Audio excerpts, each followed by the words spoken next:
Hey loves, welcome back to my channel. Today guys, I'll be checking out this video from Thomas Sowell React, and it's titled "Why People Like Jesse Jackson Call Me Sell Out." You guys, I'm super excited for this, and without much ado, let's see what this video is all about. Vision of the Anointed, the vision of the Anointed. How do the Anointed refer to people they don't agree with? All sorts of ways, but I think the main thing is they believe that you're not merely in error but in sin. In other words, they can't believe that you're just mistaken. You must have sold out. You must be something warped about you. Do people think you sold out because you're conservative? Oh, some do. Some do. I'm always fascinated with that phrase. First time I heard it was at Cornell University, and I attacked the president of Cornell University on the front page of the New York Times.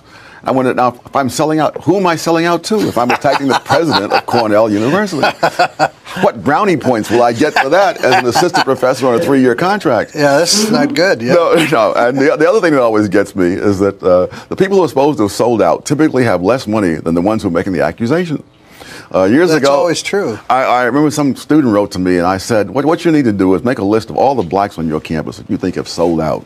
And then make a list of those you think you have stood up for the right thing, you see. And then alongside each name, put down the name and model of car that they drive. And then see if you want to reconsider what you've just said. But, you know, when the liberals don't agree with people, they classify them as mean-spirited. Oh, yes. For the rich. Let me give you some classic liberal comments about conservatives. You guys are for the rich. You guys only care about the rich guys. Answer that. How do you respond? Liberal says conservatives only care about rich people. Well, one of the things I go into in the book is that the whole notion of rich is ridiculous. That most Americans don't stay in the same income bracket, even for 1 decade. So the same guy who is, quote, rich now was 20 years ago probably in the bottom 20%. I mean, I was on a cruise recently, a luxury cruise, and the guy said, you know, if someone had told me when I was growing up that I would end up on a cruise like this, I would have said, get real, man. You know, that very few people are in that same income bracket the whole time. Right. The genuinely rich and the genuinely poor, I would estimate to be no more than 3% of the American people. Really? Put together. Really? Yes. Genuinely poor. Now, I'm seeing numbers like, when they were talking about health care, they said, 30 million people couldn't afford it or something? That's several million of those were making more than $50,000 a year. So it's not, see, this is one of the things the Anointed do. They never believe that people make choices. There are people who have the money. They prefer to put that money into a BMW rather than a lot of young people didn't want health care. They were betting on their health. Absolutely. And then this allows them to buy more stuff they want to buy. So it's not a question that they couldn't afford it. It's a question they don't choose to spend the money.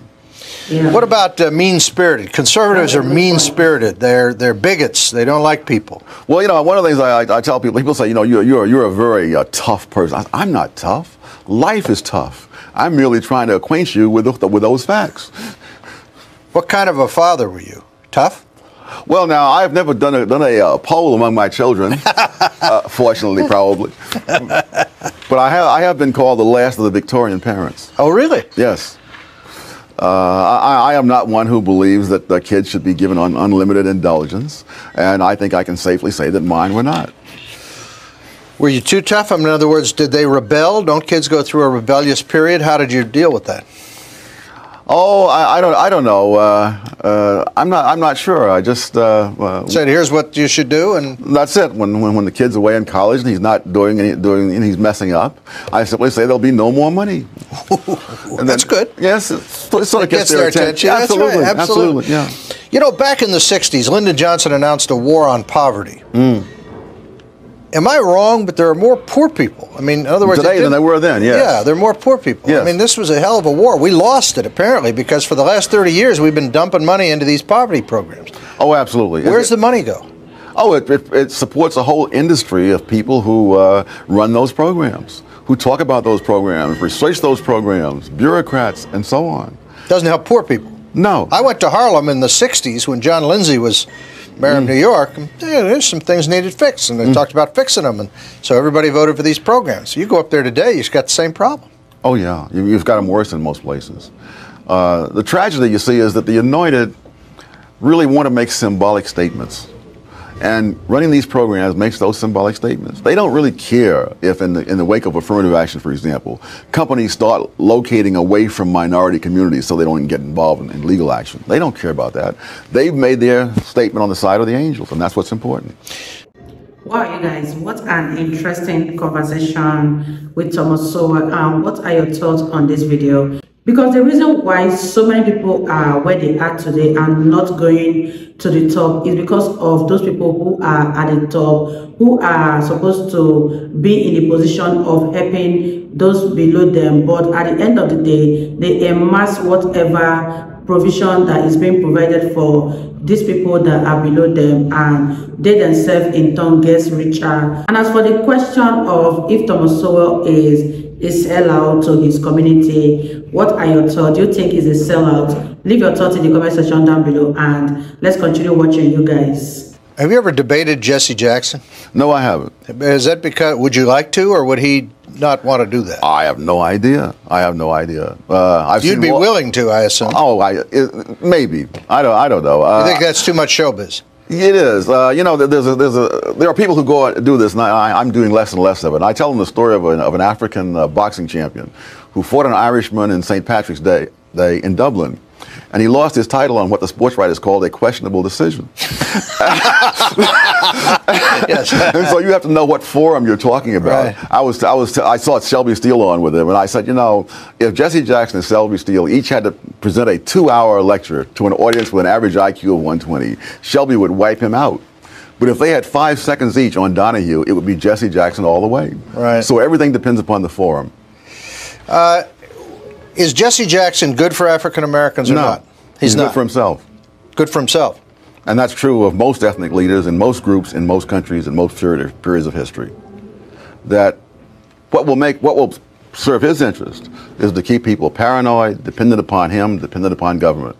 What will serve their interest is typically just the opposite.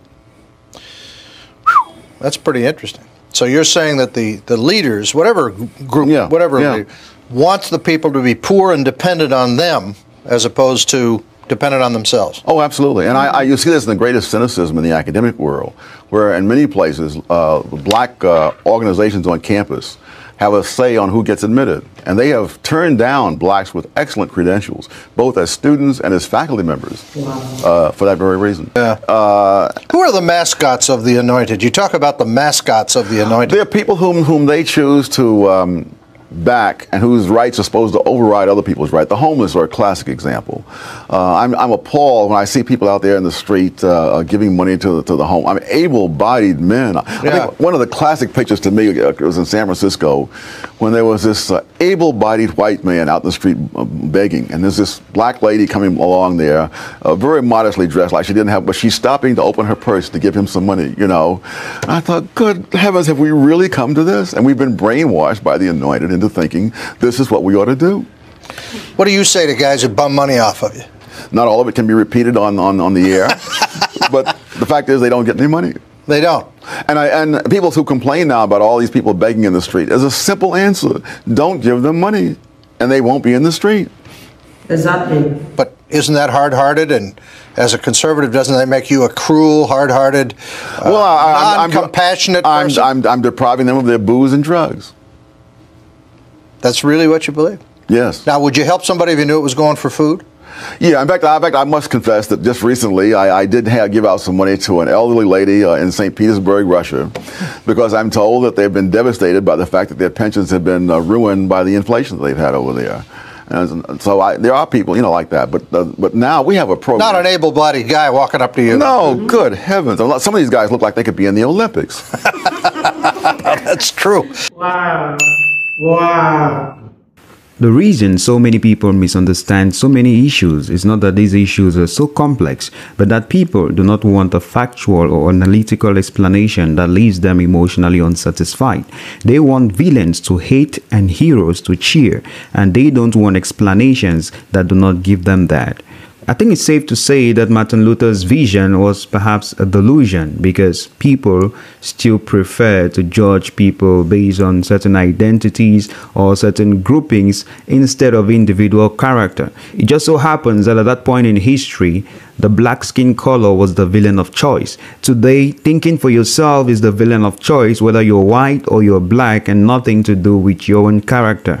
So we can suppose that racism is not really a problem. The problem is human stupidity, and that stupidity can express itself in various forms. It can express itself in terms of racism when you're dealing with two different skin colors of people, or tribalism when you're dealing with different ethnic groups, and nepotism when you're dealing with families.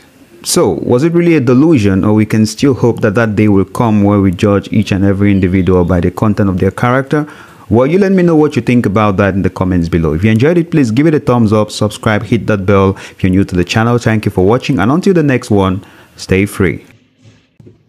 You guys, that was such an interesting one from Thomas Sowell. Thomas Sowell can actually pass for a comedian because he made me laugh so much in this video, and I really enjoyed every minute of it. Let me know what you guys think about this video in the comment section down below, and I'll see you all in my next video. Bye guys.